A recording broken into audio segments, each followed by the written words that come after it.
Cumprimento os irmãos do Senhor, amém? Amém. Que o irmão que tem a palavra de Deus, Gênesis capítulo 17. Gênesis capítulo 17. Nós vamos dar continuidade ao que falamos quinta-feira passada sobre Abraão, a segunda parte desse estudo sobre Abraão. Aleluia. Gênesis capítulo 17. Meu Deus. Vamos ler do verso 1 ao verso 11. Oh, Jeová. Gênesis capítulo 17, do verso 1 ao versículo 11, diz assim: Sendo, pois, Abrão da idade de 99 anos, apareceu o Senhor a Abrão e disse-lhe: Eu sou Deus Todo-Poderoso, anda em minha presença e ser perfeito, e porém meu conserto entre mim e ti, e te multiplicarei grandissimamente.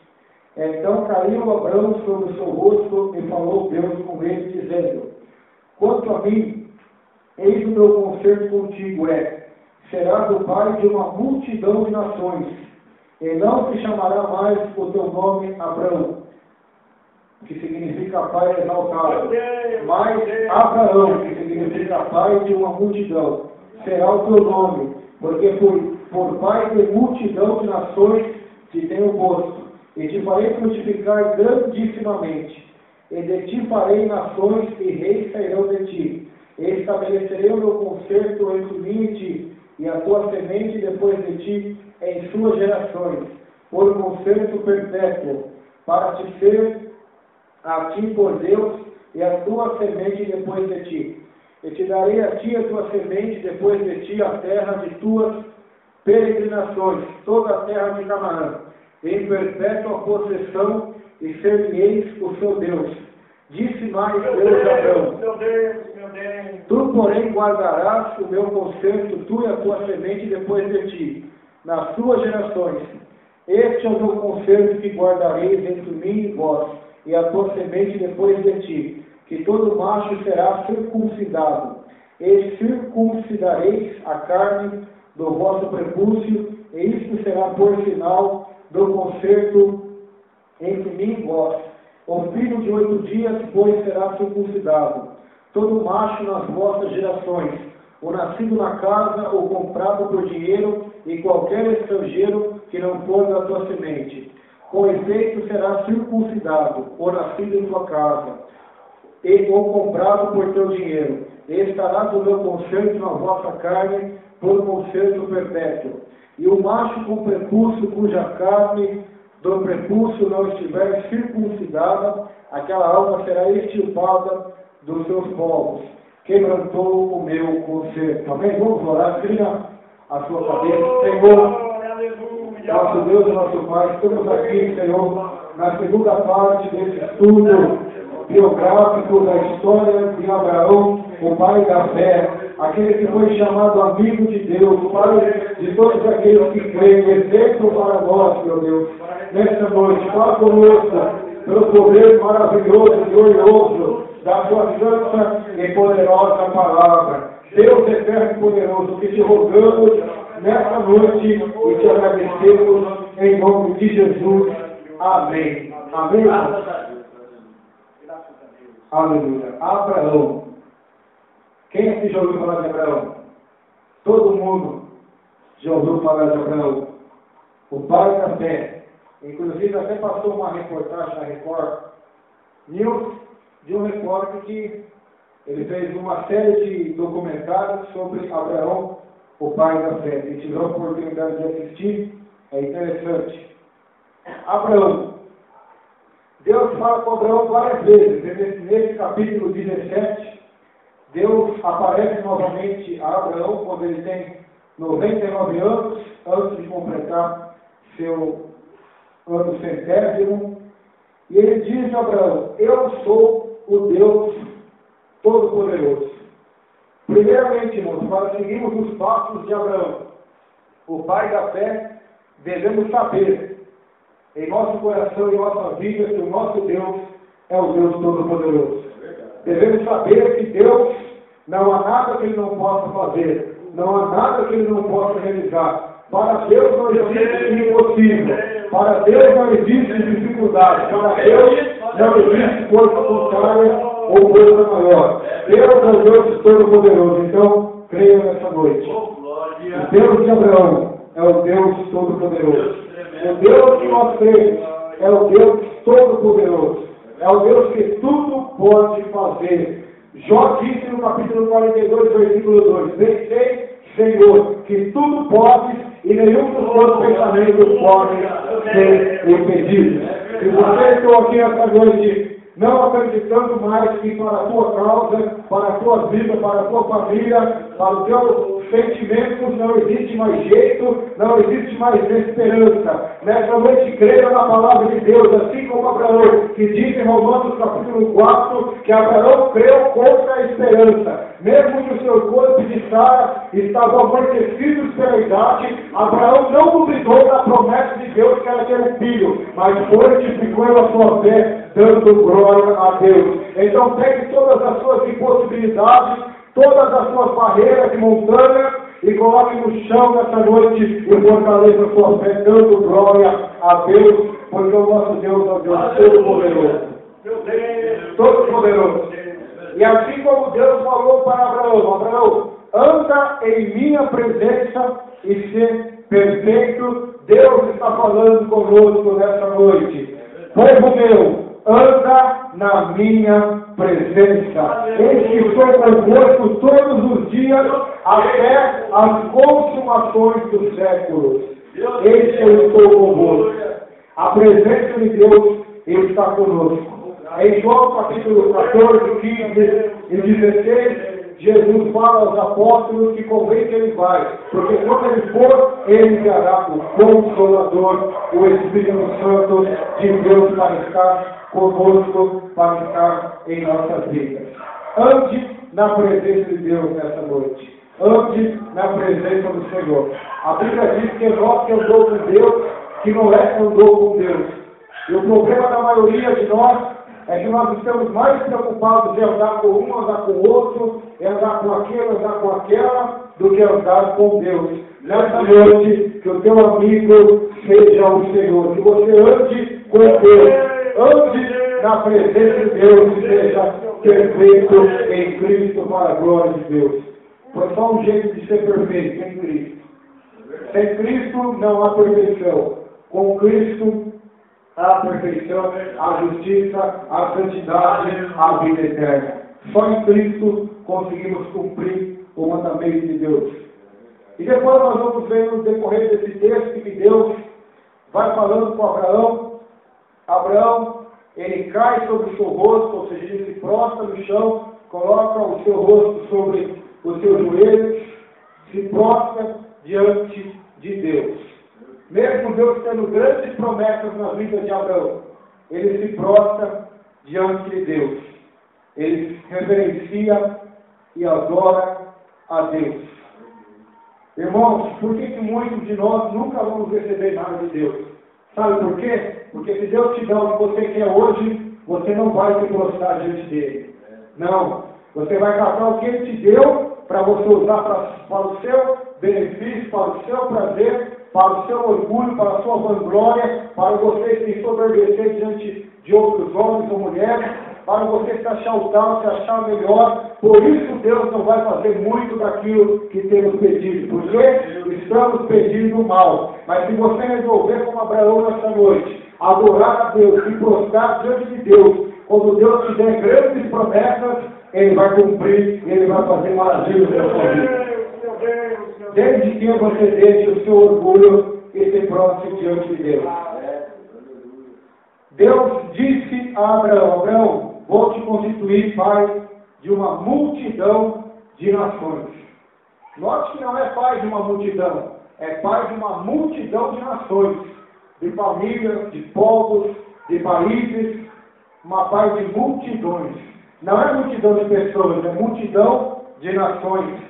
É coisa extraordinária, coisa além da compreensão humana. Porque esse é o nosso Deus, irmãos.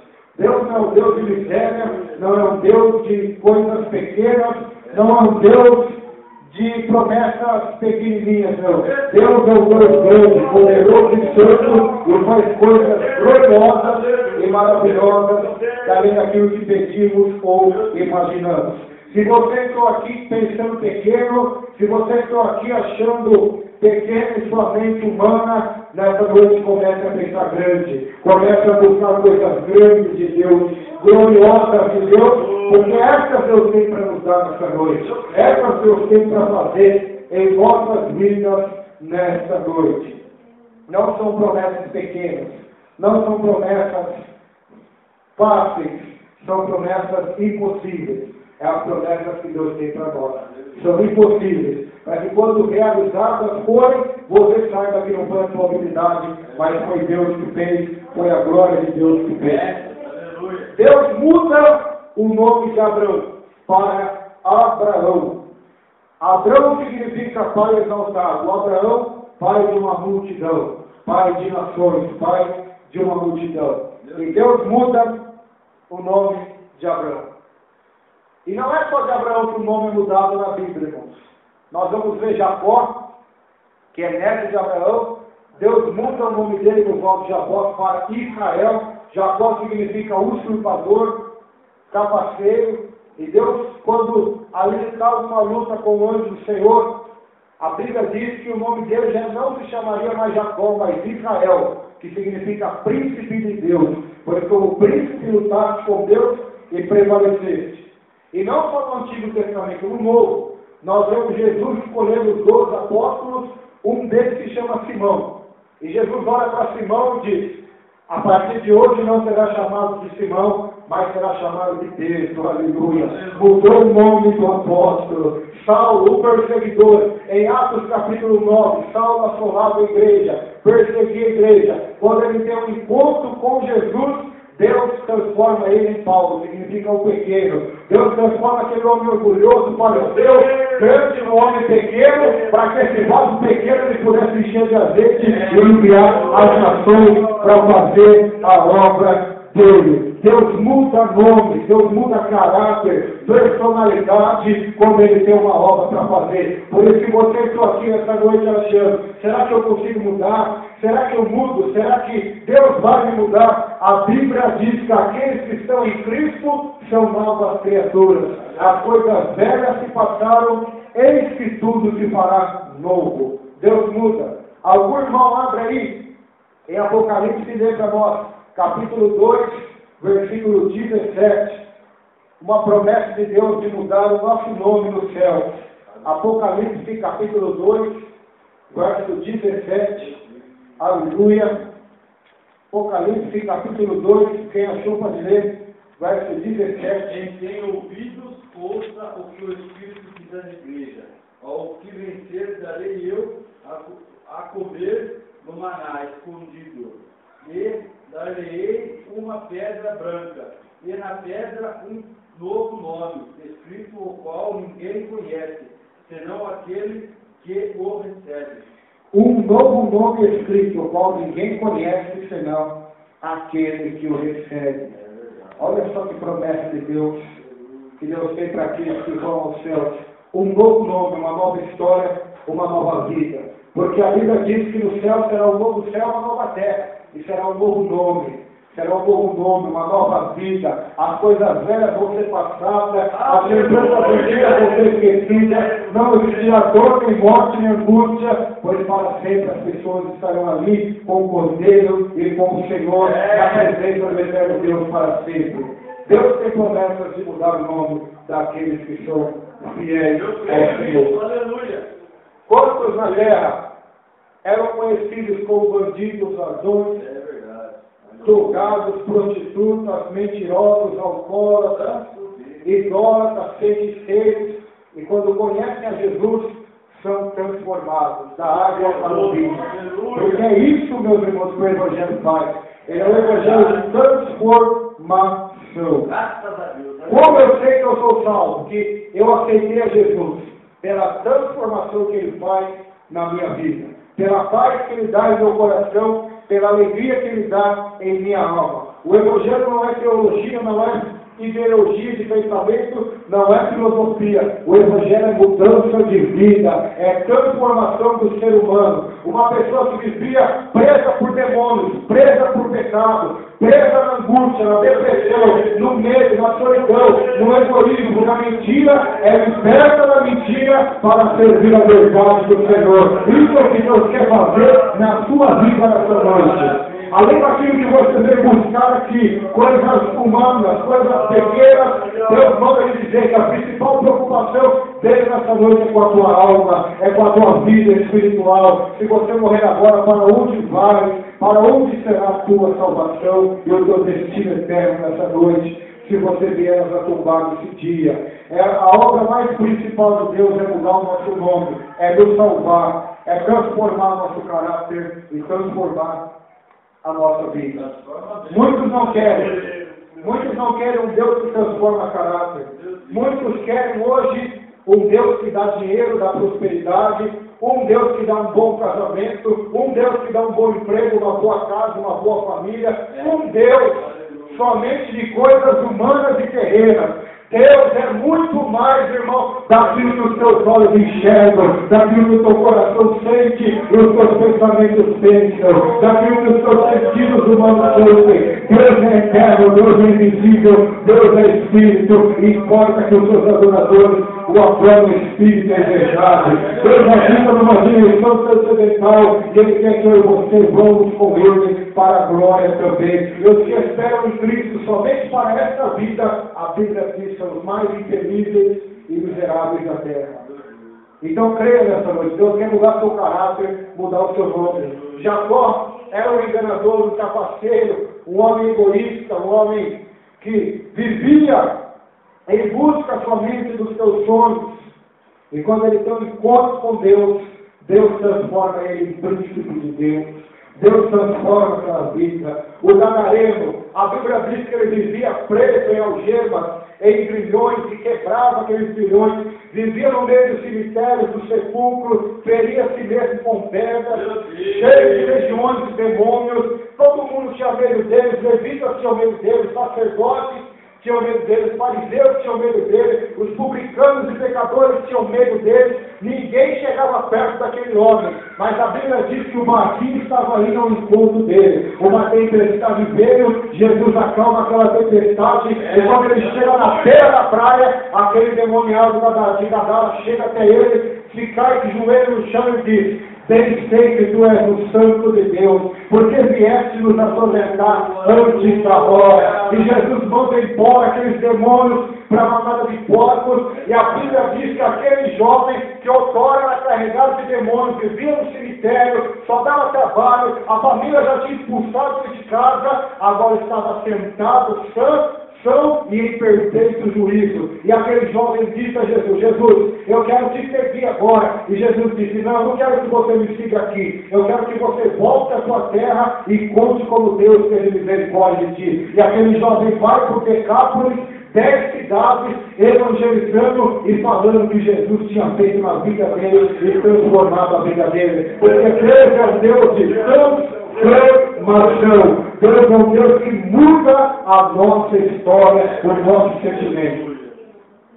Uma pessoa que não conhece ao Senhor, ela não tem paz, ela não tem uma alegria verdadeira, não tem um prazer verdadeiro. Precisa, para ter alegria, beber, precisa usar drogas, precisa se prostituir, precisa de tantas coisas, de entretenimento, de filmes, de novelas, precisa de algo carnal para preencher aquilo que é impreenchível. E não consegue, sabe por quê? Porque o nosso coração, a nossa alma tem um vazio, tem um buraco do tamanho de Deus somente. Só Deus pode preencher o teu ser. Não é teu marido, não é tua mulher, não é teu filho, não é teu pai, não é tua mãe. É só Deus que pode preencher o teu ser, te encher de amor, para que você ame teu próximo, ame teu pai, ame tua mãe, ame tua família, ame teus inimigos, ame o próximo como a ti mesmo. É só Ele, irmão, que pode nos encher dessa graça e desse amor. Por isso Deus faz questão de mudar o nome dos seus escolhidos. E um dia no céu, cada um de nós que estaremos lá, teremos um novo nome. Ninguém saberá, a não ser nós mesmos. Até Cristo, diz a Bíblia, o Pai nos dará um novo nome que ninguém vai saber também, a não ser ele mesmo. Será um mistério com Deus, porque ninguém é igual. Isso Deus deixou escrito na Bíblia, porque nem no céu nós seremos iguais. Embora ninguém será maior do que ninguém será melhor do que ninguém, cada um no céu terá a sua personalidade, terá a sua vocação, o seu trabalho celestial no reino de Deus, no reino do céu, e estará para sempre adorando a Deus. Assim como na terra cada um tem uma digital, tem uma personalidade, assim também Deus quer transformar a sua personalidade para a glória de Deus. Ou você acha que Deus só vai transformar alguns? Alguns Deus vai transformar, outros vão continuar do mesmo jeito a vida inteira na igreja. Não. A vontade de Deus é transformar todos os que creem em seu nome, para que nasçam não da água, nasçam não da vontade da carne e do homem, mas nasçam de Deus. Nasçam da água e do Espírito, quando está em João no capítulo 1 e no terceiro capítulo, a conversa de Jesus com Nicodemos. E essa é a promessa de Deus para Abraão, mudar o seu nome e lhe dar a terra de Canaã, a qual no estudo, quando nós estudarmos sobre Josué, nós vamos estar vendo sobre isso, quando Josué conduz o povo para tomar posse da terra prometida a Abraão, Isaque e Jacó. Deus é fiel. Depois, a partir do versículo 9, que nós lemos, os irmãos aí veem a palavra circuncisão. O que é circuncisão? No Novo Testamento vamos ver muito essa palavra. Incircuncisos de coração, circuncisão, era uma aliança, era um pacto que identificava o povo de Deus, o povo da aliança abraâmica.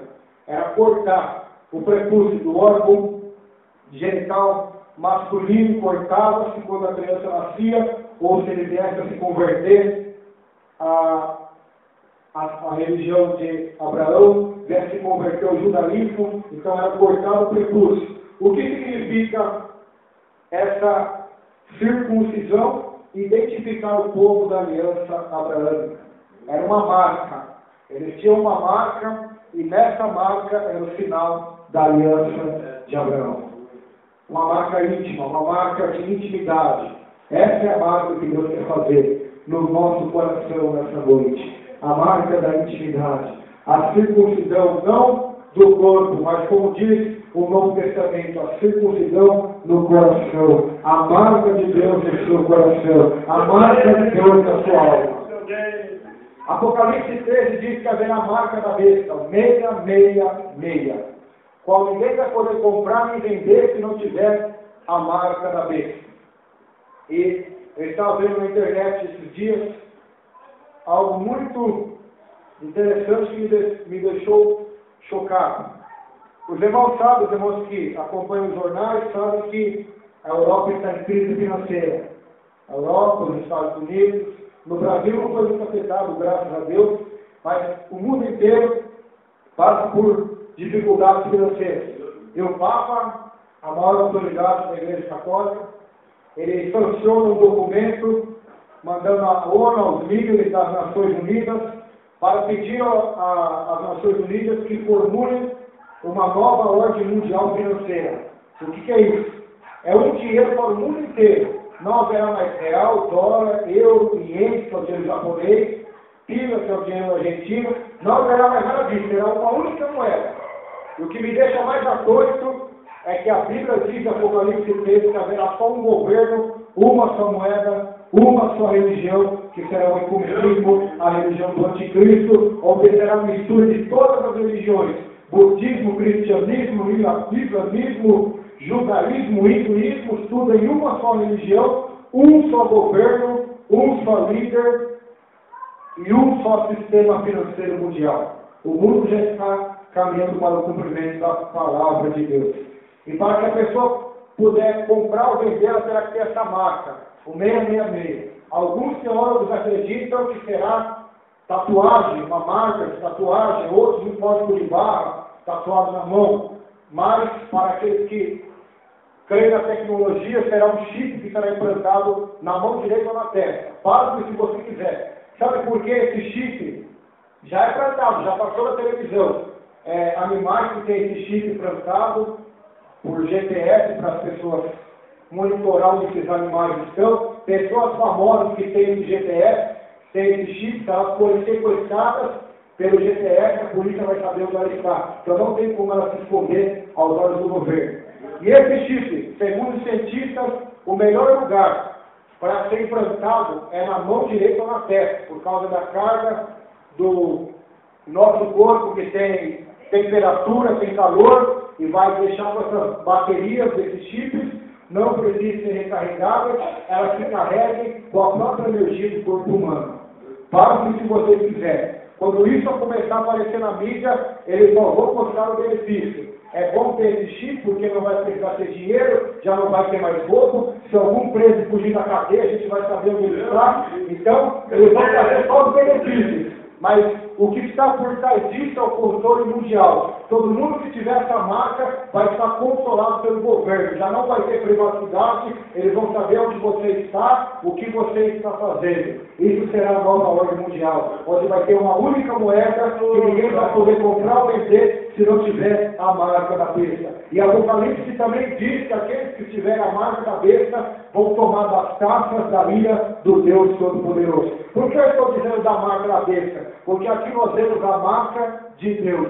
Os selados de Deus têm uma marca espiritual. Lá na Páscoa haveria uma marca de sangue, e aonde os anjos chegassem, não haveria destruição, porque tinha a marca do sangue do Cordeiro. No Novo Testamento significa o quê? A marca do sangue de Jesus Cristo. Quem tem essa marca, a morte, a destruição e os demônios não têm poder e nenhuma autoridade sobre eles, porque são circuncidados, não com facas humanas, mas com a espada do Espírito, que é a palavra de Deus.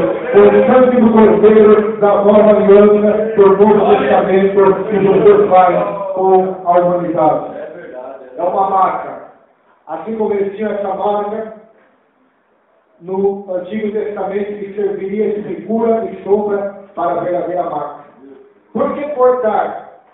Significa cortar também a dependência carnal. Quando eles cortavam aquela pele da genital masculina, estava significando cortar a dependência carnal. Se você quer ser salvo nessa noite, que a tua salvação, o conselho de Deus, o conselho da Bíblia, desde Gênesis a Apocalipse, é para você cortar a dependência carnal. Quem quer ser salvo não pode depender de homens, não pode depender de placas de igreja, não pode depender de si mesmo, nem das suas boas obras, nem de ser uma pessoa boazinha, porque isso não vai nos fazer imune ao juízo final de Deus. Quem quer ser salvo tem que cortar toda a confiança na carne, como Paulo fez, e confiar totalmente no Senhor, que é o Deus Todo-Poderoso, que é a pedra viva, que é a rocha, pois a Bíblia diz: quem confia no Senhor são como montes de Sião, não se abalam, mas permanecem para sempre.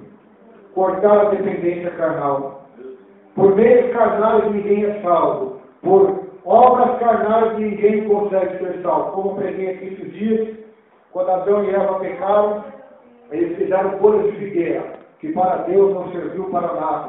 Deus teve que matar um animal inocente, catar a pele daquele animal e cobri-lo desde Adão e Eva. Assim é na minha e na sua vida. Todas as nossas obras, bondades, pensamentos e filosofias são folhas de figueira. Não servem para cobrir a nossa nudez espiritual. Somente a pele, o sacrifício de Cristo para cobrir os nossos pecados e nos dar direito à salvação. O que mais significa circuncisão? Esperança, não nas habilidades humanas, mas na fidelidade de Deus. Pois os órgãos genitais, tanto do homem como da mulher, significa reprodução.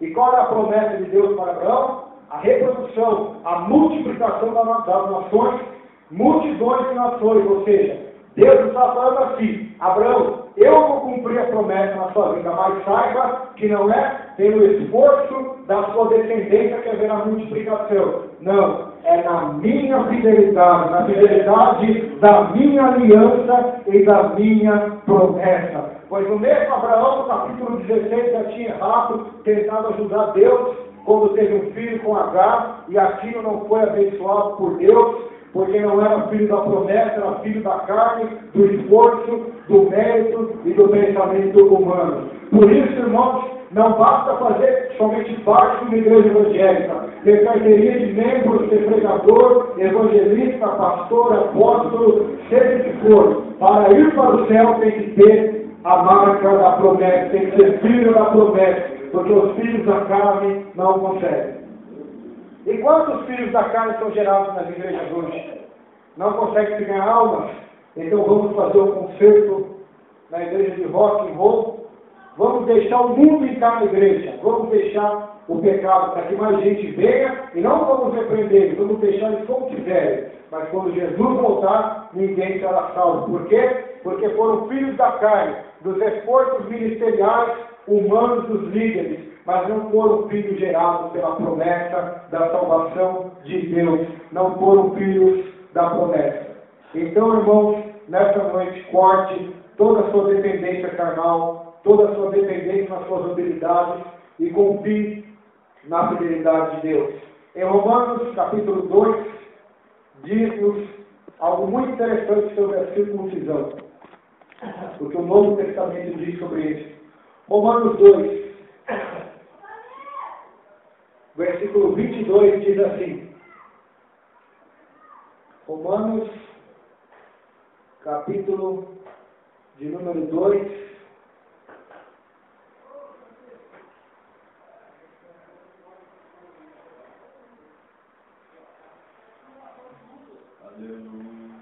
vamos ver do verso 25, irmãos, em diante. Porque a circuncisão, aquele pacto que Deus tinha feito na antiga aliança com Abraão, é na verdade proveitosa, se tu guardares a lei. Se guardares a lei, como ninguém consegue guardar a lei, mas se tu és transgressor da lei, a tua circuncisão se torna em incircuncisão. Se, pois, a incircuncisão guardar os preceitos da lei, porventura a incircuncisão não será reputada como circuncisão, e a incircuncisão, que por natureza é, se cumpre a lei, não te julgará porventura a ti, que pela letra a circuncisão é transgressor da lei, porque não é judeu o que é exteriormente, ou seja, na aparência, nem a circuncisão o que o é exteriormente na carne, na aparência, mas é judeu o que é no interior, e circuncisão a que é do coração, no espírito, não na letra, cujo louvor não provém dos homens, mas de Deus. Essa é a circuncisão do espírito da aliança de Deus com Abraão, a do coração. Pois não adianta nada, é isso que Paulo está falando, ter uma aparência de judeu, ter a circuncisão carnal, mas não ser circuncidado na alma, no coração, na vida com Deus. Pois todos aqueles fariseus, Anás, Caifás e os fariseus e as autoridades da época, todos eles eram circuncidados na lei de Moisés, da promessa a Abraão. Só que eles, por motivo de inveja, entregaram Jesus para ser crucificado às autoridades romanas.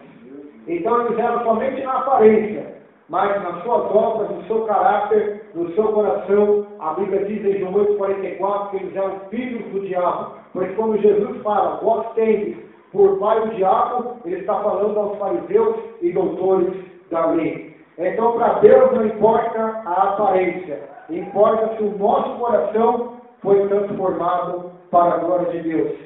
E outra coisa interessante aqui, Paulo diz que devemos buscar o louvor, que não vem dos homens, mas de Deus. E vivemos nessa época, irmãos, em que as pessoas estão preocupadas mais do que os outros dizem delas, ou pensam delas, do que com o que Deus pensa delas. Estão mais preocupadas em se aparentar uma pessoa boa aos olhos do homem, dos seus familiares, no seu trabalho, é uma pessoa honesta, íntegra, correta, e não estão preocupadas em buscar a glória e o louvor que vem de Deus. O conselho de Deus para nós, pela Bíblia, é buscar a glória e a honra que vem do Pai Celestial. O resto é resto, o resto é pó. Pois os mesmos que vão te aplaudir serão os mesmos que amanhã vão gritar, crucificam, apedrejam. Porque o homem é assim, do mesmo jeito que ele está batendo as suas costas, amanhã já está te caindo. Assim fez Judas, comia na mesa com Jesus, depois levantou seu calcanhar contra Jesus Cristo. Esse é o problema seu. Você confia no homem, busca o elogio de homem, de mulher, de amigo e de amiga, e não busca o elogio de Deus. Procure buscar a glória e o louvor de Deus, pois o resto é resto. E a opinião do homem muda o tempo, inclusive mudando calor, frio, chuva, assim é a opinião do homem. A opinião de Deus não muda, ela é a mesma em nossa vida. Agora Deus vai mudar o nome da esposa de Abraão, Sarai. Vamos voltar lá em Gênesis. Deus muda o nome da esposa de Abraão.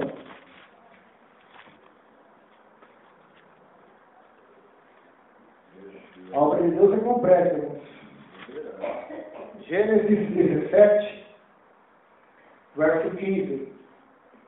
Disse Deus mais a Abraão: e Sarai, tua mulher, não chamarás mais pelo nome de Sarai, mas Sara será o teu nome, porque eu hei de abençoar-te e de dar a ti dela um filho. Eu a abençoarei, e será mãe das nações, reis de povos sairão dela. Então caiu Abraão sobre o seu rosto e riu-se. Olha, Abraão riu da promessa de Deus, e disse no seu coração: a um homem de 100 anos há de nascer um filho, e concederá Sara na idade de 90 anos. E disse Abraão a Deus: tomara que viva Israel diante de teu rosto. E disse Deus: na verdade, Sara, tua mulher, te dará um filho, e chamarás o seu nome Isaque.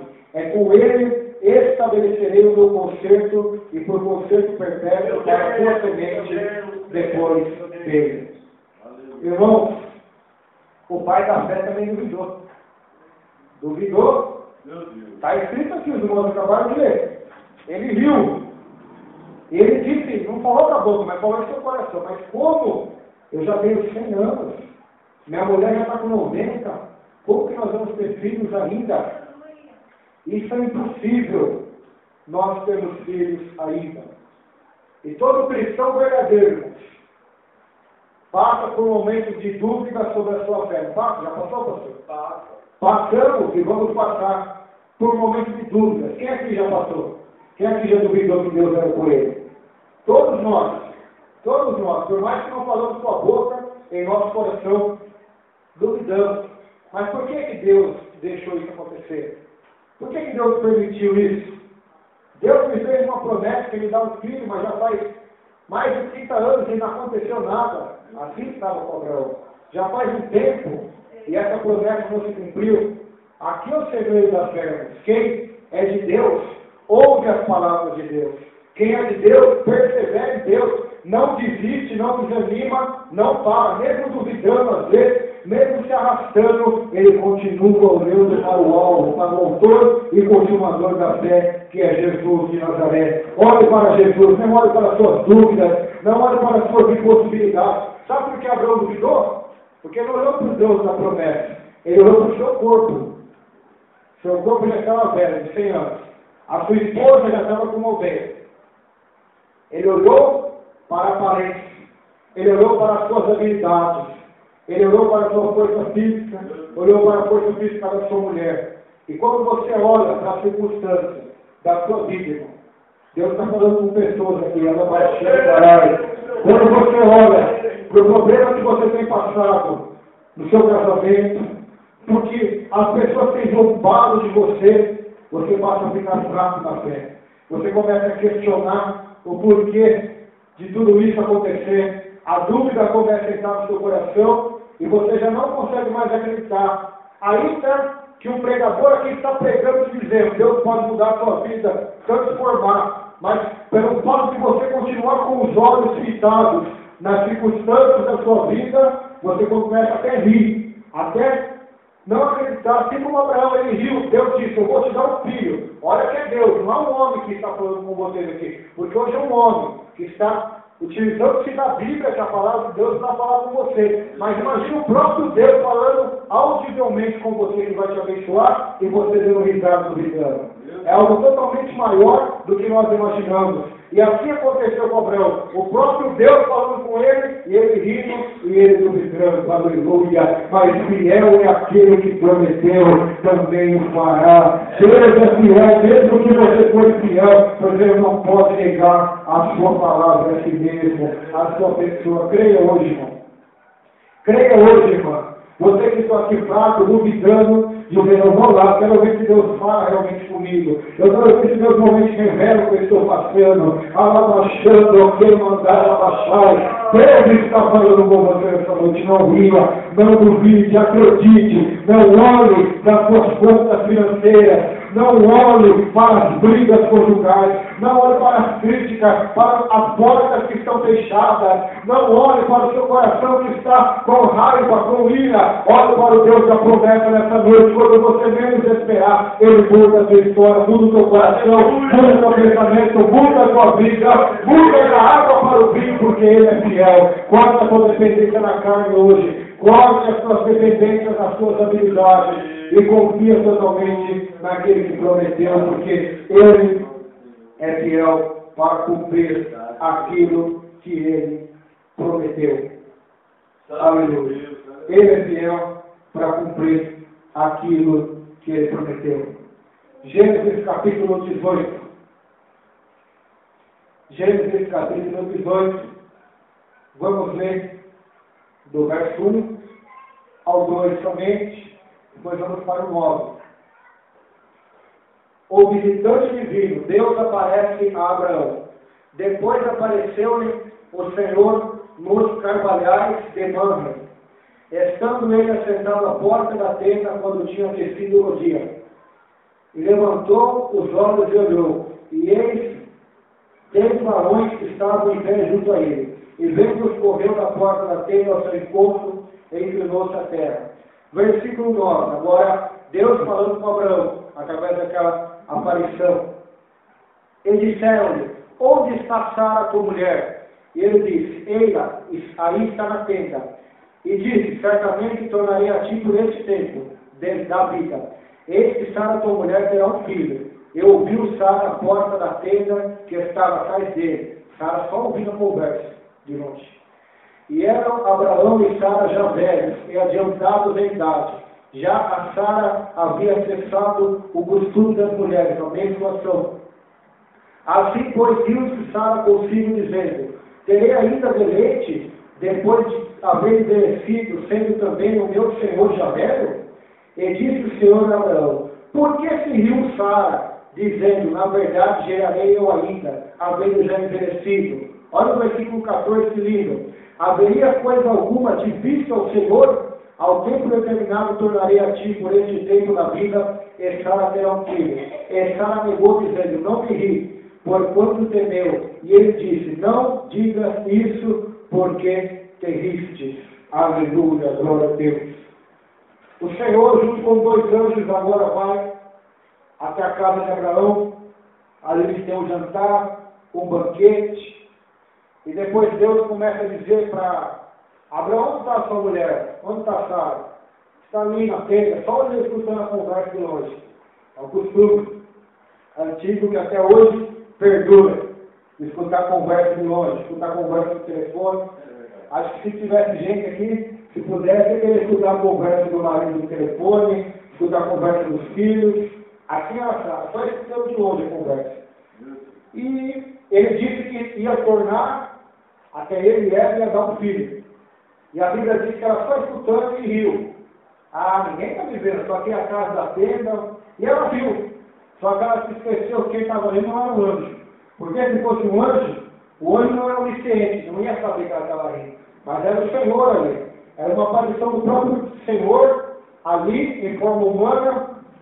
Cremos que é o próprio Cristo aparecendo a Abraão. Ele disse, olha, sua mulher está lá rindo agora. Ela está rindo dessa promessa. E a promessa que Deus faz para mim e para você é motivo de riso muitas das vezes. É motivo de riso até para as pessoas próximas a nós. Porque Sara era a esposa de Abraão, e Sara estava dando risada, achando que seria impossível Deus fazer o que ele estava prometendo. Está rindo. E quantas das vezes, irmãos, quem vai rir de você não vai ser quem está longe, vai ser quem está perto. É verdade ou mentira que eu estou falando? É verdade. Quem vai rir de você é quem está perto. É quem bate no seu ombro, é quem diz: eu sou teu amigo, eu sou teu amigo, eu sou teu pai, eu sou tua mãe, eu sou teu esposo, eu sou teu esposo, eu sou teu filho. É esses que vão duvidar muitas das vezes do que Deus tem para fazer na nossa vida. Mas não riam, porque o Senhor está vendo tudo. E o Senhor disse: sua mulher riu. Mas por que ela está rindo? Versículo 14. Haveria alguma coisa difícil ao Senhor? É uma pergunta. Agora a pergunta para mim e para você hoje: haveria alguma coisa difícil para Deus fazer na sua vida? O que é difícil para Deus fazer na sua vida? Ou qual é mais fácil, como ele disse ao paralítico? Perdoar os pecados ou levanta-se e anda? Qual é mais fácil para Jesus hoje? Ressuscitar um morto ou mudar a sua história? Ressuscitar Lázaro, que depois de 4 dias ele já estava morto, já estava fedendo, ou mudar a sua história? Qual é mais fácil para Deus? O que é difícil para Deus nessa noite? O que é difícil para Deus fazer na sua vida hoje? Para você pode ser difícil. Você pode até rir. Mas Deus é fiel para cumprir aquilo que Ele promete. Para cumprir aquilo que Ele fala. Para cumprir. Porque Ele é Deus. Ele não muda. Ele é fiel. A Bíblia diz que Ele é o mesmo ontem, hoje e será para sempre eternamente o mesmo.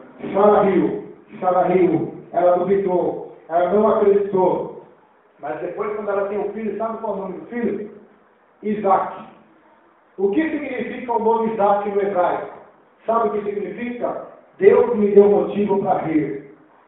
Deus me deu motivo para rir. Quantas das vezes aquela mulher chorou? Deus, eu queria ter um filho. Senhor, eu não posso ter filho. Quantos anos? Ela já nem estava acreditando mais, porque muitos anos orando e nada aconteceu. Já tinha cessado o seu período de fertilidade e aquela mulher já não acreditava mais, por isso que ela riu. E é aí que Deus gosta de agir, irmão. Quando você já não vê mais saída, não vê mais escape, o mar está na frente, os egípcios estão atrás, do lado só tem montanha, é nessa hora que Deus gosta de dizer: Moisés, por que clama a mim? Diga ao povo que marcha. É nessa hora que Jesus gosta de chegar. Se o Senhor não estivesse aqui, o meu irmão não teria morrido. Mulher, já não te disse? Se você crê, você verá a glória de Deus. Eu não tardo, eu não paro, eu chego na hora certa. E teu irmão vai ressuscitar. Eu sei, Senhor, que ele vai ressuscitar na ressurreição do último dia. Mulher, quem crê em mim, ainda que está morto, viverá, porque eu sou a ressurreição e a vida. E Jesus vai ao seu túmulo e disse: Lázaro, vem para fora. Ele queria que Jesus curasse a doença de Lázaro. Jesus queria que Lázaro fosse ressuscitado dos mortos. Algo muito maior, muito mais glorioso. Deus nunca chega atrasado. Ele sempre chega na hora certa. Esse era o tempo dela ter um filho, com 90 anos, e Abraão com 100 anos. Essa era a hora.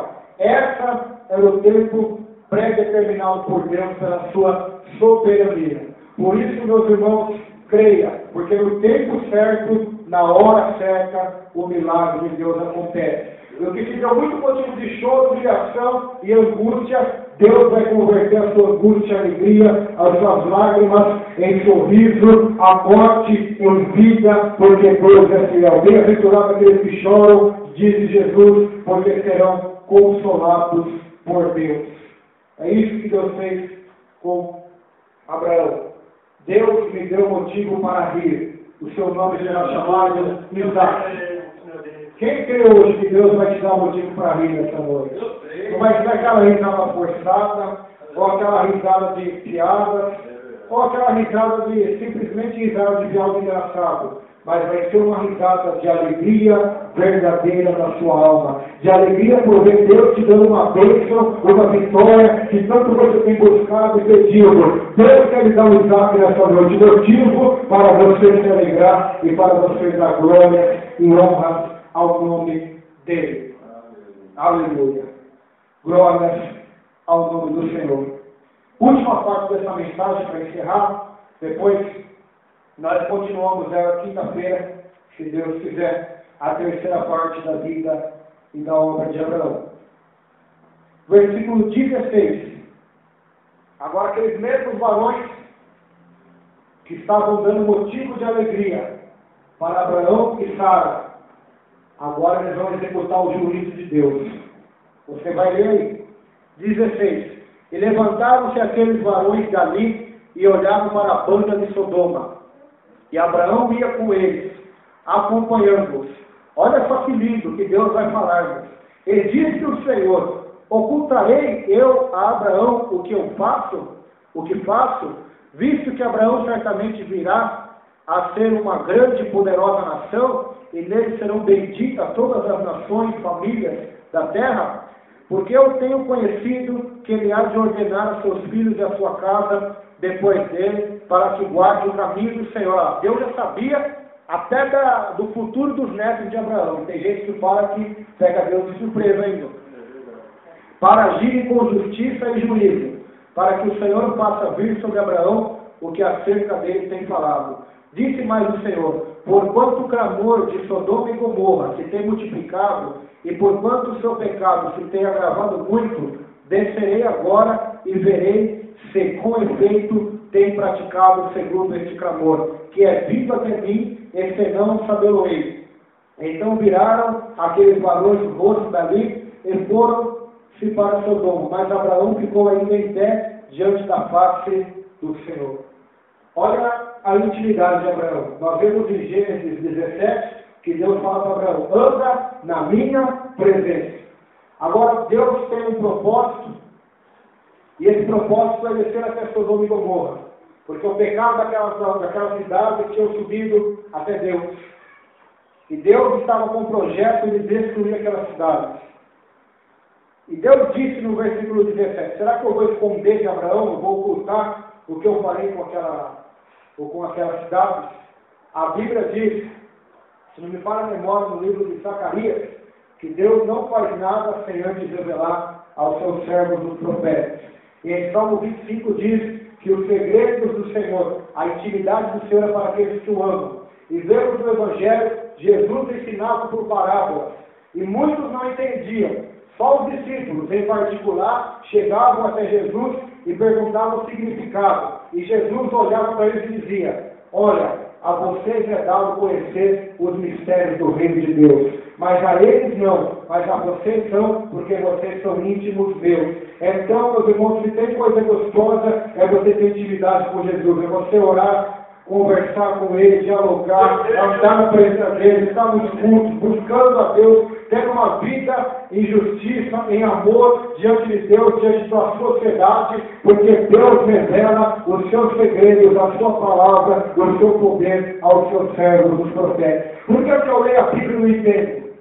Porque a Bíblia diz: o princípio da sabedoria é o temor do Senhor. Sem temor do Senhor, sem humildade, sem reverência, sem desejo de santidade, de amar a Deus, de amar o próximo, é impossível a sabedoria do alto vir até nós. Mas se você temer a Deus, a Bíblia diz que o princípio da sabedoria é o temor de Deus. Deus lhe dará temor, Deus lhe dará reverência, Deus lhe dará sabedoria para você entender o que vai acontecer. O final dos tempos está aí, muitos não estão enxergando, não estão vendo.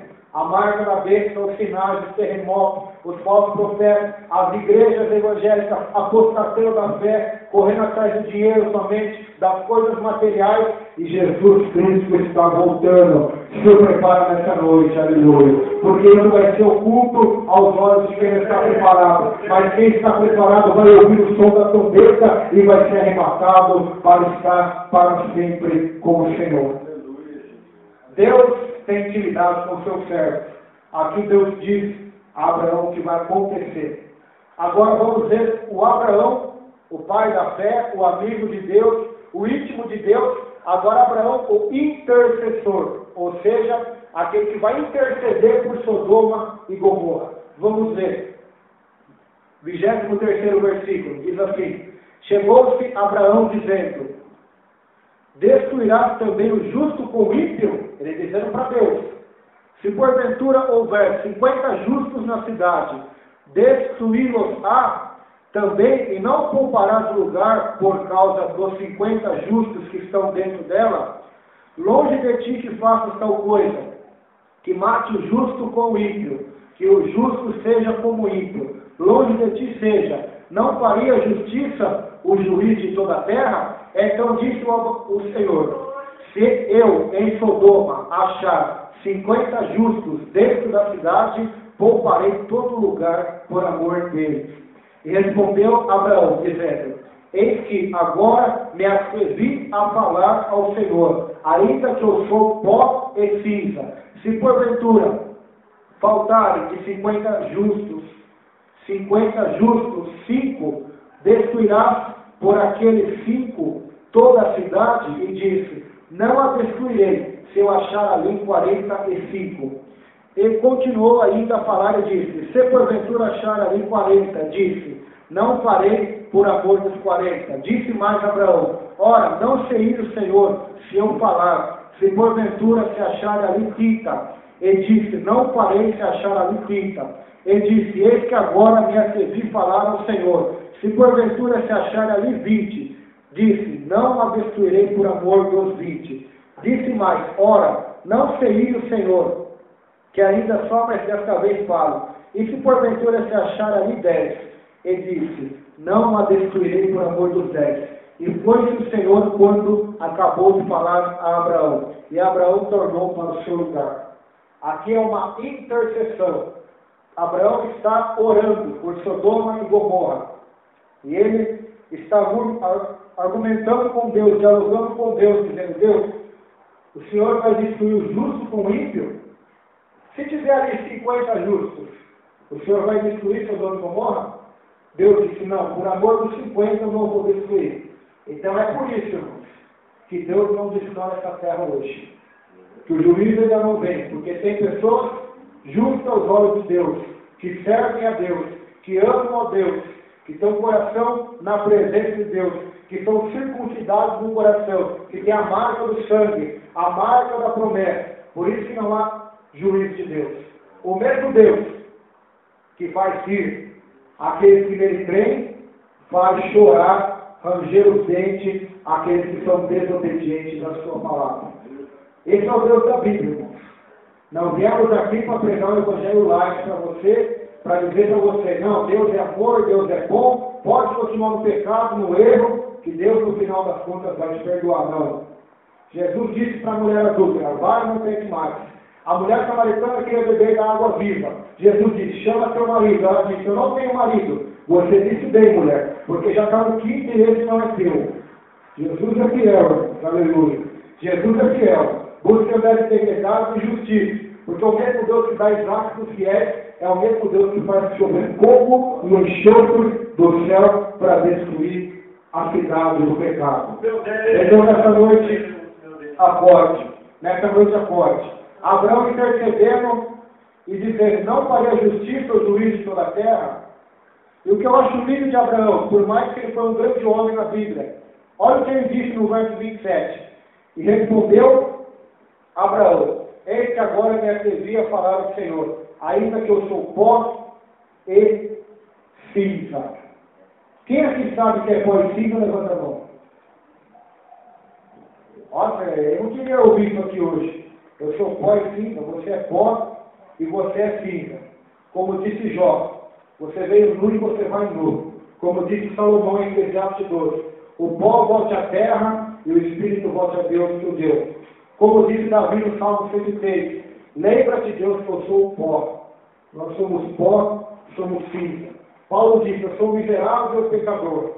Somos pó, somos cinza. William Carey disse: eu sou um velho pecador. Nós somos pó e somos cinza. Ainda que Deus nos dê promessa, nos dê Isaac, nos dê bênçãos, somos amigos de Deus, íntimos de Deus, ainda assim você continua sendo pó e cinza na presença de Deus. Nada mais do que isso. Que isso esteja no teu coração, para que o orgulho, a soberba, a vaidade, a vanglória não entre na tua alma e você não se corrompa. E não havia justos naquela cidade. E Deus ia destruir. Quinta-feira nós vamos entrar nesse assunto em Gênesis 19, que fala sobre a destruição de Sodoma e Gomorra. Ali nós vamos ver que o que imperava em Sodoma e Gomorra era